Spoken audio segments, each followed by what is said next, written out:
কোরআনের আয়াত আমার মনে পড়লো। দেখতে পেলাম ফেরাউনের একটা দাঁত দেখা যায়, চোখের সাদা অংশ দেখা যায়, মাথায় কিছু চুলও আছে, এখন হাতের দুই একটা নখও আছে, হাত পা বাইর করা, বাকি বডিটা কাপড় দিয়ে জড়ানো। কোরআন তার কথা যে কত সত্য চিরন্তন, এসব জিনিসগুলি দেখলে স্পষ্ট হয়ে যায়।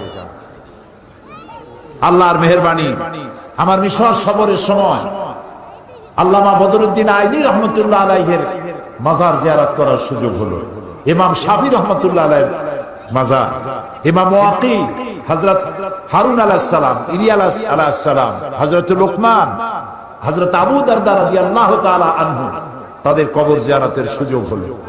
এবং সেই মসজিদেও নামাজ পড়লাম, যেই মসজিদ হযরত আমর ইবনুল আস রাদিয়াল্লাহু তাআলা আনহু মিশর বিজয় করে মসজিদ তৈরি করেছিলেন। খতমে কোরআনের রাতে রমজান মাসে এখানে 5 লাখের উপরে মুসলমান নামাজে শরীক হয়। এত বড় বিশাল মসজিদ। প্রিয় ভাই সব, এই কথাগুলি আনলাম আমি এই কারণে, আল্লাহ তাআলা বলছেন আস-সাইহুন, পরিভ্রমণকারী, তওবাকারী, ইবাদতকারী, প্রশংসাকারী এবং পরিভ্রমণকারী, দ্বীনের দাওয়াত নিয়ে সর্বত্র ছড়িয়ে পড়া। এবং এই দাওয়াত দিতে গিয়ে যত বিপদ আসে, সমস্ত বিপদ হাসি মুখে বরণ করা, কৌশলের সাথে বিপদের মোকাবেলা করা, এটা মুসলমানের কাজ, ইমানদারের কাজ। দাওয়াত পৌঁছানো, সকলের কাছে দাওয়াত দেওয়া।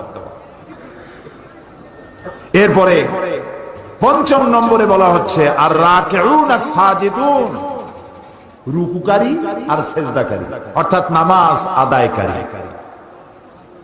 নামাজ আল্লাহ তাআলা সমস্ত ইবাদত দিয়েছেন জমিনে, শুনতেছেন? কালেমা, হজ, যাকাত, এসব কোথায় দিয়েছেন? জমিনে। নামাজ কোথায় দিয়েছেন? আরশে আজিম। এই নামাজ আল্লাহ তাআলা ফরজ করেছেন। নবী করিম সাল্লাল্লাহু আলাইহি ওয়াসাল্লামের মেরাজে আল্লাহ তাআলা তাকে এই নামাজ যখন হাদিয়া দিলেন, তিনি ফেরার পথে মুসা আলাইহিস সালামের সঙ্গে দেখা হলো। তিনি জিজ্ঞেস করলেন, আল্লাহ তাআলা আপনাকে কি দিয়েছেন? তিনি বললেন, আমার উম্মতের জন্য 5 ওয়াক্ত নামাজকে, 50 ওয়াক্ত নামাজকে তিনি ফরজ করে দিয়েছেন। মুসা আলাইহিস সালাম বললেন, সর্বনাশ, আমি তো বনি ইসরাইল নিয়ে বহু বছর কাটাইছি, মানুষ যে কত বেকায়দা, 50 ওয়াক্ত নামাজ আপনার উম্মতেরা পড়তে পারবে না, আপনি কমায় আনেন।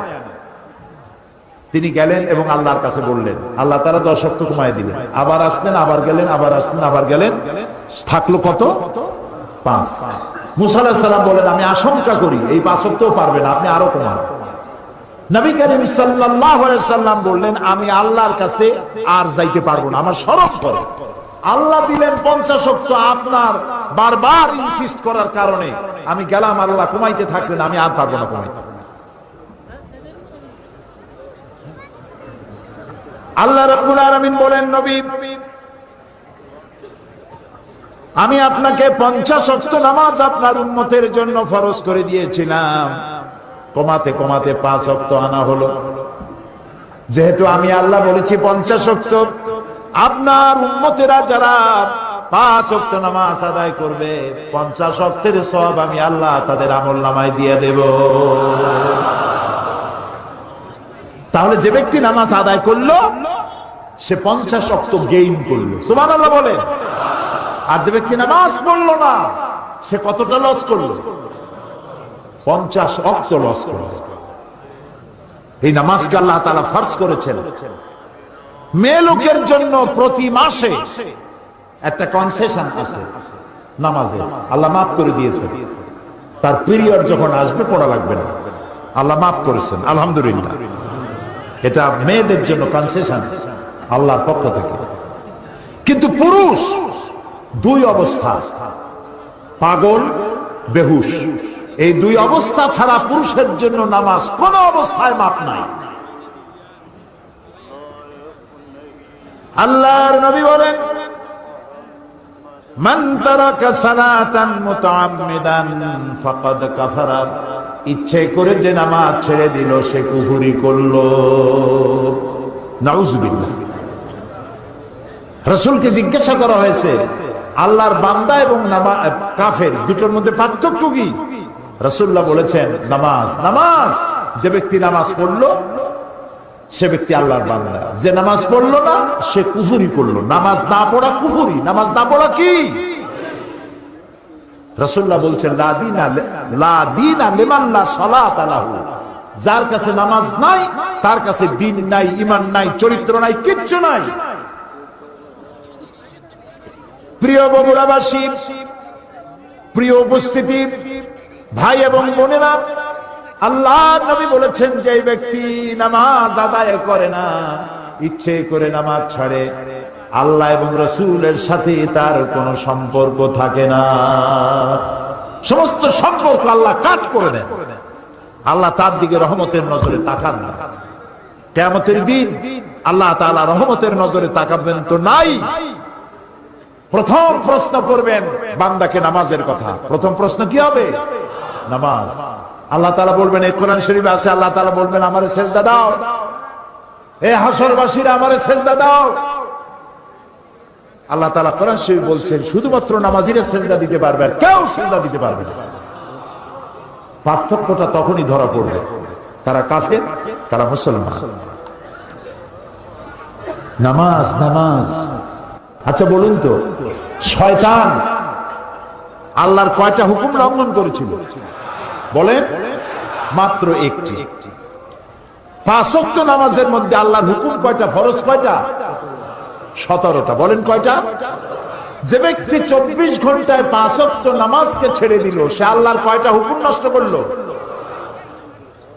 শয়তান ওরে দেখে দূরের থেকে সেলুট মারে, বলে বাবা তুমি আমার থেকেও বড়, আমি মাত্র একটা হুকুম লঙ্ঘন করে শয়তান হয়ে গেছি, তুমি দৈনিক 17টা হুকুম ভঙ্গ করো, তুমি তো শয়তানের বাপ না, শয়তানের দাদা।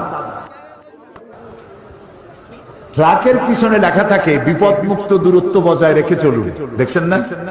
শয়তান ও বেনামাজি থেকে বিপদ মুক্ত দূরত্ব বজায় রেখে চলে। কোন সময় ওনার উপর আল্লাহর গজব হয় তার ঠিক নাই। প্রিয় ভাই সাহেব, নামাজ, নামাজ। নবী করিম সাল্লাল্লাহু আলাইহি সাল্লাম তার জীবনের শেষ কথা যেটা ছিল সেটা হলো নামাজ, নামাজ, নামাজ। আমার উম্মতেরা নামাজ ছেড়ে দিও না। কোরআন শরীফের মধ্যে আল্লাহ তাআলা 82 জায়গায় বলেছেন নামাজ আদায় করো। কয় জায়গায় বলেছেন? 82 জায়গায়। আমার আল্লাহ বলেছেন 82 জায়গায় নামাজ, নামাজ, নামাজ আদায় করো। এই নামাজ মানুষকে বিনয়ী করে, এই নামাজ মানুষকে নিজের ছোটত্ব প্রমাণ করে। আর আল্লাহ বড়। নামাজের সব জায়গায় উঠতে বসতে দাঁড়াতে কি বলতে হয়? আল্লাহু আকবার, আল্লাহু আকবার, আল্লাহু আকবার। মানে কি? আল্লাহ সর্বশ্রেষ্ঠ আর আমি তোমার গোলাম। মাথা নিচু আল্লাহ ছাড়া কারো সামনে করা যায় না। আপনাদের মনে আছে 1996-তে আমি যখন পার্লামেন্টে প্রথম গেলাম, আমি গিয়ে দেখলাম সেইখানে মন্ত্রী এমপি গোষ্ঠী সুদ্ধা ভিতরে ঢুকতেছে মাথা নিচু করে, মাথা নিচু করে, ঠিক এইভাবে নিচু করে ঢুকে। আমি জিজ্ঞেস করলাম আমার পাশে যিনি বসা, ভাই আমি তো নতুন মানুষ, পার্লামেন্টে জীবনে আসি নাই, এই যে যারা ঢুকতেছে মন্ত্রী এমপি গোষ্ঠী সুদ্ধা রুকু দিয়ে ঢোকে কেন? না রুকু না, এটা নিয়ম, আপনি তো বোঝেন না। বললাম বুঝি না বলি তো জিজ্ঞেস করতেছি। মাথা নিচু করে কেন? দেখেন আমাকে বই দিল, বইতে rules of procedure article number 267, ওখানে লেখা আছে পার্লামেন্টে ঢোকার সময় এবং বেরোবার সময় উভয় অবস্থায় স্পিকারকে সম্মান জানাবার উদ্দেশ্যে মাথা ঝুঁকাইয়া সম্মান প্রদর্শন করিতে হইবে। নাউযুবিল্লাহ মিন যালিক। আমার মাইন্ড স্ট্রাইক করিল। কিন্তু পার্লামেন্টের নতুন মানুষ কেমনে কথা কয় জানি না, কোন কথা বলবো আর বলবে বসেন, বেইজ্জতি কাণ্ড। আমার বুঝতে সময় লাগলো 2-3 দিন পার্লামেন্টে কি সব ধারা নিয়ে কথা বলা যায়। 3 দিনের মাথায় পয়েন্ট অফ অর্ডারে দাঁড়ালাম, 15 মিনিট বক্তব্য রেখেছি। হুমায়ুন রশিদ সাহেব তখন স্পিকার ছিলেন, তিনি মারা গেছেন, আল্লাহ তাকে রহম করুন। আমি তাকে বললাম রুলস অফ প্রসিডিওরের আর্টিকেল নাম্বার 267 এটি কোন মুসলমান মানতে পারে না।